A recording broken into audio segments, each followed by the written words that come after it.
England vs south Africa third ODI முடிஞ்சிருக்கு Rose Bowl ஸ்டேடியமில். Toss ஜெயிச்ச south Africa பார்த்தீங்கன்னா first bowling select பண்ணியிருந்தாங்க. இங்கிலாந்து பார்த்தீங்கன்னா ஒரு 414 ரன்ஸ் ஒரு பெரிய டோட்டல் போஸ்ட் பண்ணியிருந்தாங்க. ஸோ அதில் டாப் ஆஃப் த ஸ்கோர் பார்த்தீங்கன்னா லெஜெண்டரி பிளேயர் ஜோ ரூட் அவருடைய செஞ்சுரி அண்ட் யங்ஸ்டர் பிரில்லியண்ட்டாக வளர்ந்து வர யங்ஸ்டர் பார்த்தீங்கன்னா ஜாக்கோப் பெத்தல் அவருடைய ஒரு செஞ்சுரி வந்தது. ஸோ ரெண்டு பேருமே செஞ்சுரி அடித்து 414 ரன்ஸ் அடிச்சிருந்தாங்க. லாஸ்ட்டாக கேமியோ பண்ணாருங்க நம்ம ஜாஸ் பட்லர். அவர் எப்படி மறக்கிறது, அவர் 62 ரன்ஸ் அடிச்சிருந்தார். ஒரு சூப்பரான ஒரு இன்னிங்ஸுங்க. 32 பால்ஸில் அடித்தார். ஸோ அதுதான் ரொம்ப ரொம்ப இம்பார்ட்டன்ட். சவுத் ஆஃப்ரிக்கா பவுலர்ஸ் எல்லாருமே பார்த்தீங்கன்னா அந்தளவுக்கு இன்புட் கொடுக்க முடியல.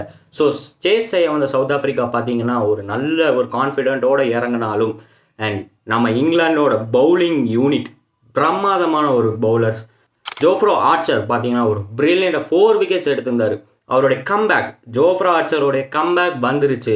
ஸோ அவரோட 4 விக்கெட் அண்ட் ஆடில் ரஷீடோட 3 விக்கெட் அண்ட் பிரைடன் கார்ஸும் 2 விக்கெட்ஸ். ஃபுல்லாக பார்த்தீங்கன்னா 72 ரன்ஸுக்கு ஆல் அவுட் ஆகிட்டாங்க ஸோ சவுத் ஆஃப்ரிக்கா. அண்ட் இந்த மேட்சை ஜெயிச்ச இங்கிலாந்து. ஆனால் சீரியஸ் சவுத் ஆஃப்ரிக்கா தான் வின் பண்ணியிருக்கிறாங்க.